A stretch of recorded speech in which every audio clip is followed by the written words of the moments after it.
So hello ninth standard, welcome to the crystal concept. आज हम लोग देखने जा रहे हैं सेकेंड यूनिट टेस्ट मैथ्स 2 का नाइन्थ स्टैंडर्ड का कंप्लीट क्वेश्चन पेपर।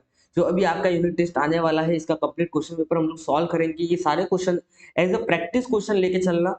डेफिनेटली बहुत सारे क्वेश्चन आएंगे एग्जाम में और उसको मिस मत करना। Okay, so let's begin with question number 1। अगर आपको आंसर आ रहा है तो मेरे से पहले कमेंट सेक्शन में आप आंसर बता दो, ठीक है। Let's begin. सबसे पहला क्वेश्चन आपको यहाँ पे देखो 1 दे रखा है। क्या दे रखा है? देखो question number, if one pair my opposite sides are parallel, only one pair of opposite side parallel है, तो उसको हम क्या बोलेंगे? आपको पता है हमने क्वाड्रिलेटरल या आपने क्वाड्रिलेटरल चैप्टर्स में पढ़ा होगा कि अगर only one pair of opposite side parallel होती है कुछ इस प्रकार से, तो ऐसे वाले फिगर को मे भी आपको पता होगा क्या बोलते हैं। देखो ये वाला साइड और ये वाला साइड पैरेलल है, तो उसको हम लोग क्या बोलते हैं? उसको हम बोलते हैं ट्रेपेजियम। क्या बोलते हैं? Trapezium. Only one pair of opposite side parallel, उसको क्या बोलते हैं? ट्रेपेजियम। बात समझ में आया?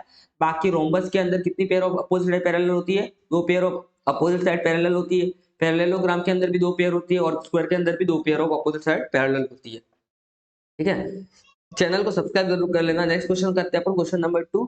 If all pair of adjacent side of quadrilateral are congruent then is called all pair of adjacent side. देखो all pair of adjacent side of quadrilateral are congruent, पास वाली सारी साइड क्या है? कॉन्ग्रुएंट है। इसका मतलब देखो कैसा, ये देखो ये, और फिर ये वाली साइड, फिर ये वाली साइड और ये वाली साइड, चारों साइड सेम होती है। तो आपको पता है चारों side congruent side, adjacent side, ये मतलब ये दोनों एडजेसेंट है, ये दोनों एक दूसरे की एडजेसेंट साइड है, ये दोनों एडजेसेंट साइड है, ये दोनों एक दूसरे की एडजेसेंट साइड है। तो सारी एडजेसेंट साइड जब कॉन्ग्रुएंट होती है तो उसको हम लोग क्या बोलते हैं? उसको हम लोग बोलते हैं रोम्बस। क्या बोलते हैं उसको हम लोग? उसको बोलते हैं हम लोग रोम्बस। आगे समझ में? All pair of adjacent parallel उसको बोलते हैं रोम्बस। आपको पता है रेक्टेंगल में क्या all pair of adjacent parallel congruent होती है क्या? देखो ये साइड इसके बराबर है क्या? ऑब्वियसली नहीं, बड़ी छोटी है ना, ध्यान रखना। Next, opposite side of rhombus. आपको रोम्बस की अपोजिट साइड दे रखी है 2x और 3x minus 4। Then the value of x बताना है आपको। देखो रोम्बस अभी मैंने आपको बताया, सॉल्यूशन हम लोग यहाँ पे करते बढ़िया से। देखो रोम्बस हमने ये वाला बताया, इसको हम लोग क्या बोलते हैं? रोम्बस बोलते हैं।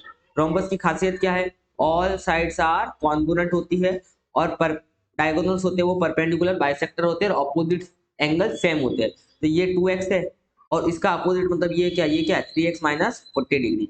रोम्बस में, रोम्बस के अंदर जो अपोजिट एंगल होते हैं वो क्या होते हैं? वो होते हैं अपोजिट एंगल। क्या होते हैं रोम्बस के अंदर? इक्वल होते हैं बच्चे लोग। क्या होते हैं? इक्वल होते हैं। रोम्बस के अंदर अपोजिट एंगल क्या होते हैं? इक्वल। तो कैन आई से दैट, यहाँ पे मैं आराम से बोल सकता हूँ क्या कि 2x जो मेरा है वो 3x माइनस 40 के बराबर होगा। तो both are opposite angles. Okay, अब माइनस 40 इधर से इक्वल टू के इधर आ जाएगा, क्या हो जाएगा? प्लस 40। तो इसको मैं इधर लेके आ गया और ये जो प्लस 2x है वो इक्वल टू के इधर आके क्या हो जाएगा? 3x के साथ में माइनस 2x हो जाएगा। 3x में से 2x गया तो यहाँ पे x बचा और यहाँ पे आ गया हमारा 40 degree. So now you will get the value of x is equals to 40 degree. तो ये हमारा हो गया आंसर। आसान था, ठीक है। Next, the length of the longest chord of circle is radius of 2.9 centimetre. Circle के लॉन्गेस्ट कॉर्ड का लेंथ है 2.9 सेंटीमीटर। लेंथ ऑफ द, ऐसा सर्कल जिसकी रेडियस कितनी है? 2.9 सेंटीमीटर, तो उसके लॉन्गेस्ट कॉर्ड का लेंथ बताना। देखो किसी भी सर्कल का जो कॉर्ड होता है ना, वो सर्कमफेरेंस के दो पॉइंट को टच करता है। मान लो यहाँ पे और यहाँ पे एक लाइन हमने ड्रॉ किया, ये कॉर्ड हो गया। लेकिन जो लॉन्गेस्ट कॉर्ड होता है वो सेंटर से पास होता है और उसी को हम लोग डायमीटर भी बोलते हैं। क्या बोलते हैं? डायमीटर भी बोलते हैं। बात समझ में आया? तो आपको पता है कि डायमीटर का फॉर्मूला क्या होता है? 2 इंटू रेडियस। देखो सर्कल की लॉन्गेस्ट कॉर्ड मतलब डायमीटर होता है। ओके, तो 2 टाइम्स ऑफ रेडियस, रेडियस कितना है? 2.9, तो 2 इंटू 2.9 क्या हो जाएगा? 5.8। तो you will get answer number, question option number D, ठीक है। Next, the diagonal of square आपको दे रखा है, स्क्वायर का डायगोनल आपको दे रखा है 12√2 सेंटीमीटर। Find the perimeter. देखो बात को समझो, यहाँ पे स्क्वायर पता है आपको ऐसा होता है जिसकी सब साइड क्या होती है? ऑल साइड्स आर सेम और ऑल एंगल्स आर 90 डिग्री, बराबर ना? ये स्क्वायर है हमारा, ऑल साइड्स इक्वल होती है, बराबर सारी। पेरीमीटर का मतलब होता है सारे साइड का सम। मान लो ये साइड एल है, ये साइड एल है, ये साइड एल है, ये साइड एल है। तो अब आप ही बताओ कि पेरीमीटर मतलब क्या होगा? आपने अभी बताया कि पेरीमीटर का मतलब होता है सर कि ऑल साइड्स आर इक्वल, तो 4 साइड है तो कहने से perimeter is become 4 times L, 4 bar L, बराबर, ये हमारा टारगेट होना चाहिए। अब यहाँ पे अगर मैं वापस एक दूसरा स्क्वायर बनाऊं अच्छे से क्वेश्चन सॉल्व करने के लिए, तो let's see this is square और उसका डायगोनल आपको दे रखा है, और डायगोनल कितना दे रखा है, वो दे रखा है आपको 12√2, सही है। मान लो नाम दे देता हूँ ए बी सी, और आपको पता है स्क्वायर में हर एक एंगल 90 डिग्री का होता है। Can you see here triangle A B C is a right angle triangle, yes it is a right angle triangle, बराबर कि नहीं, वो राइट एंगल ट्रायंगल है। तो कहना से उसमें एसी जो है वो हाइपोटेनियस है, बराबर, तो हाइपोटेनियस का square is equals to perpendicular का स्क्वायर प्लस बेस का square, this is what Pythagoras theorem. बात समझ में आ गया आपको, पाइथागोरस थ्योरम हम लोग ने यहाँ पे अप्लाई कर दिया, आपको पूरा लिखना, ठीक है। अब मेरे पास टाइम कम है, हम फटाफट आगे बढ़ना। एसी का वैल्यू कितना है, एसी का वैल्यू है 12√2 का होल स्क्वायर। अब मुझे बताओ ए बी का वैल्यू कितना है, देखो ए बी का वैल्यू जो लेंथ है वो तो ले लेते हैं एल स्क्वायर, हमने मान के रखा ना लेंथ है स्क्वायर का कितना है एल, हमने मान के रखा, मान लो स्क्वायर का लेंथ एल है तो ये एल हो गया। और बीसी का वैल्यू भी क्या होगा एल, तो एल का स्क्वायर हो जाएगा। अब इसको हम यहाँ सॉल्व करते हैं, देखो 12 का स्क्वायर क्या होगा 144, और √2 का स्क्वायर क्या होगा वो हो जाएगा 2, ये एल स्क्वायर और ये एल स्क्वायर 2 बार हो जाएगा एल स्क्वायर, सही बात है कि नहीं। अब देखो ये 2 से ये 2 कैंसिल हो जाएगा, तो आपको यहाँ पे मिल गया कि 144 इज इक्वल्स टू एल का स्क्वायर। अब दोनों तरफ ले लेंगे हम लोग स्क्वायर रूट ले लेंगे, क्या ले लेंगे स्क्वायर रूट, तो 144 को भी रूट के अंदर डाल देंगे और एल स्क्वायर को भी हम लोग डाल देंगे रूट के अंदर। 144 का रूट होता है 12 और स्क्वायर से रूट कैंसर, तो एल का वैल्यू आ गया हमारा 12। क्या हमारा काम यहाँ खत्म हो गया, नहीं, हमें निकालना है पेरीमीटर, तो पेरीमीटर का फॉर्मूला हमने दे रखा 4 इंटू एल, ना what is the value of L, वो आ गया हमारा 12, तो आंसर इज बिकम 48 सेंटीमीटर, कितना आ गया आंसर 48, तो हमारा option number C. I hope so ये क्वेश्चन आपको पक्का समझ में आया होगा, ठीक है ना, बढ़िया से कमेंट करते रहना यार, अच्छा लगता है, ठीक है ना, जो भी अच्छा लग रहा है वहां पे कमेंट करते रहना, मैं आपको कुछ क्वेश्चंस भी पूछूंगा, ठीक है। Radius of circle with centre O is 4 centimetre, एक सर्कल है, मान लो ये एक सर्कल है यहाँ पे हमने मान लिया, और इसका जो रेडियस है ना, रेडियस मतलब सेंटर से लेकर सर्कमफेरेंस तक का दूरी, वो कितना है 4 सेंटीमीटर, करेक्ट है। Now length OP is 4.2 centimetre से where point P will be, मतलब एक देखो ओ मतलब क्या सेंटर है, और एक पॉइंट पी है तो सेंटर से कितने दूरी पे है पी पॉइंट 4.2 सेंटीमीटर है। अब एक बात बताओ मुझे कि रेडियस कितना है, सर्कल का रेडियस तो था 4 सेंटीमीटर, बराबर, और ओपी कितना है 4.2 सेंटीमीटर, तो ये जो ओपी मतलब ये ओ से लेके पी वाला जो पॉइंट तक पहुंचेंगे हम लोग, तो क्या हम लोग ओ से चलते चलते पी तक जब तक पहुंचेंगे सर्कल के बाहर निकल चुके होंगे, यस, क्योंकि रेडियस अगर उसका 4 सेंटीमीटर है यहाँ पे, तो अगर आप 4 से ज्यादा वैल्यू लेते हो तो आप सर्कल की बाउंड्री को पार कर चुके होंगे, तो now you can say that the point P will lies outside the circle, समझ में आ गया, outside the circle, because here you can say that OP is greater than radius, तो अगर ऐसा होगा तो आपका आंसर क्या होगा आउटसाइड, बराबर, अगर ओपी इज लेस देन होता है रेडियस तो यू विल से इनसाइड, और अगर ओपी इक्वल टू रेडियस होता तो यू विल के से on the circle, you will say on the circle, बात समझ में आ गया, मैंने सारी पॉइंट आपको बता दिए यहाँ पे। Next question 7, state with reason whether the following statement are true, every square is a rectangle, her square rectangle होता है क्या, तो पहले समझते हैं every square is a rectangle, पहले हम एक स्क्वायर बना देते हैं, हर एक स्क्वायर क्या रेक्टेंगल होता है, और रेक्टेंगल हम बना लेते हैं, देखो रेक्टेंगल की प्रॉपर्टी देखो क्या क्या होती है, रेक्टेंगल की प्रॉपर्टी होती है अपोजिट साइड क्या होती है इक्वल होती है, रेक्टेंगल में जो अपोजिट साइड होती है ये और ये बराबर होगा, ये और ये बराबर होगा, उसी तरीके से स्क्वायर में तो सब साइड बराबर है ही है, तो हम बोल तो सकते ही है ना अपोजिट साइड्स आर इक्वल, बोल सकते हैं ना, अरे सब साइड सेम है तो अपोजिट तो इक्वल है ही दिख रही है ना। रेक्टेंगल में ऑल एंगल कितने डिग्री के होते हैं, ऑल एंगल्स आर 90 डिग्री, तो स्क्वायर में भी आपको पता है ऑल एंगल कितने डिग्री के होते हैं, ऑल एंगल्स आर 90 डिग्री, आगे समझ में है। स्क्वायर रेक्टेंगल में डायगोनल्स क्या होते हैं, डायगोनल्स होते हैं बाइसेक्ट करते एक दूसरे को, क्या करते हैं एक दूसरे को बाइसेक्ट करते हैं, मतलब क्या करते हैं दो हिस्सों में बांटते हैं डायगोनल, एक दूसरे को दो इक्वल पार्ट में बांटते कि नहीं बांटते ऐसे, बराबर कि नहीं, डायगोनल एक दूसरे को, उसी तरीके स्क्वायर में क्या होता है diagonals are perpendicular bisector. Diagonals क्या होते हैं? परपेंडिकुलर बाइसेक्टर होते हैं, लेकिन बाइसेक्टर तो होते हैं ना। तो यहाँ पे you can say that rectangle की जितनी भी प्रॉपर्टी वो सारी की सारी प्रॉपर्टी स्क्वायर के अंदर भी है, वो सारी की सारी प्रॉपर्टी स्क्वायर के अंदर भी है।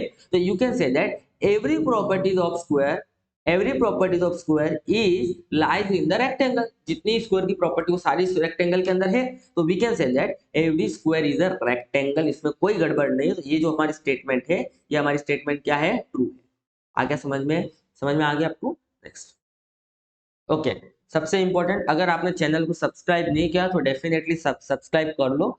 इस यू कैन से इस यूट्यूब चैनल के ऊपर you will find second unit test के सारे क्वेश्चन पेपर आपको मिल जाएंगे टाइम टू टाइम, और आपको आपके जो एंड सेमेस्टर एग्जामिनेशन होने वाले हैं उसके भी आपको सारे क्वेश्चन मिल जाएंगे। तो डेफिनेटली मैं चाहता हूँ कि आप लोग सब्सक्राइब कर चुके होंगे, मैंने ऐसा एज्यूम किया है। प्लीज कर लो, ठीक है। हमारा टारगेट ज्यादा नहीं है, वी वांट ओनली 10 के, तो आप कर लोगे आई होप 101%। और दूसरा बात है कि डिस्क्रिप्शन में हमने बहुत सारे क्वेश्चन पेपर के लिंक्स दे रखे हैं, तो प्लीज जाओ और वो सारे क्वेश्चन पेपर आप लोग सॉल्व कर लो। क्वेश्चन पेपर सॉल्व करने से कॉन्फिडेंस हमारा बूस्टअप होता है, बराबर ना।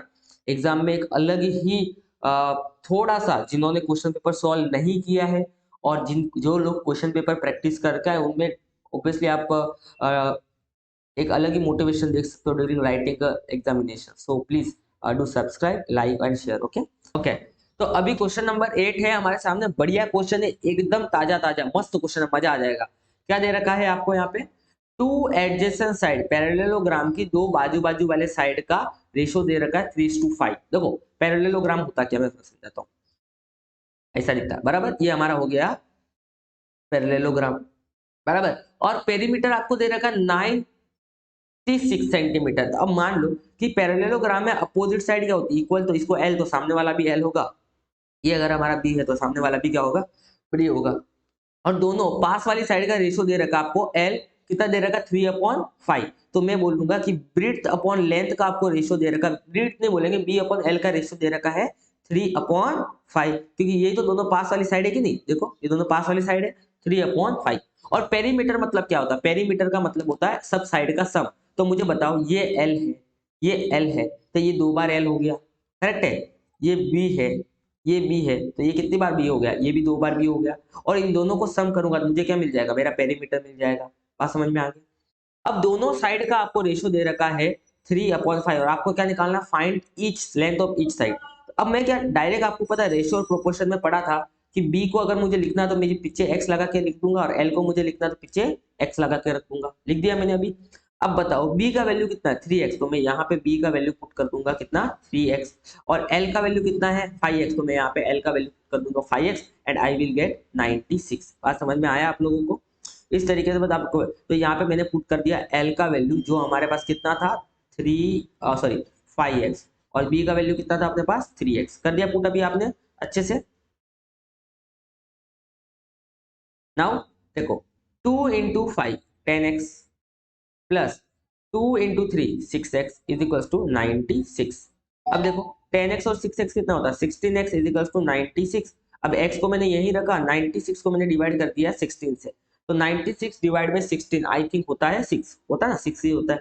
आपको निकालना लेंथ ऑफ ईच साइड। बताओ लेंथ का वैल्यू हमने कितना माना था? लेंथ का वैल्यू मान के रखा था 5x, और यहाँ पे हमें x का वैल्यू कितना मिला? x का वैल्यू मिल गया 6, तो आंसर आ गया 30 सेंटीमीटर, जो भी होगा सेंटीमीटर, बराबर ना। और ब्रिथ का वैल्यू, ब्रिथ का वैल्यू कितना था? 3x, तो मैंने 3 इंटू कर दिया 6, तो आंसर कितना आ गया? 3 × 6 कितना हो जाएगा? 18। तो आपको लेंथ भी मिल गया, आपको ब्रिथ भी मिल गया, सॉरी मतलब यहाँ क्या आपको ये एल मिल गया और ये बी मिल गया। क्या आपको पैरेललोग्राम के ऑल साइड मिल गए। अब आप क्या बोलोगे? यहाँ पे जो दो साइड होगी वो होगी आपकी 30 डिग्री 30 सेंटीमीटर की, और दो साइड होगी आपकी 18 सेंटीमीटर की। मान लो कि अगर आपके पैरेललोग्राम का नाम है ABCD, तो आप क्या लिखोगे?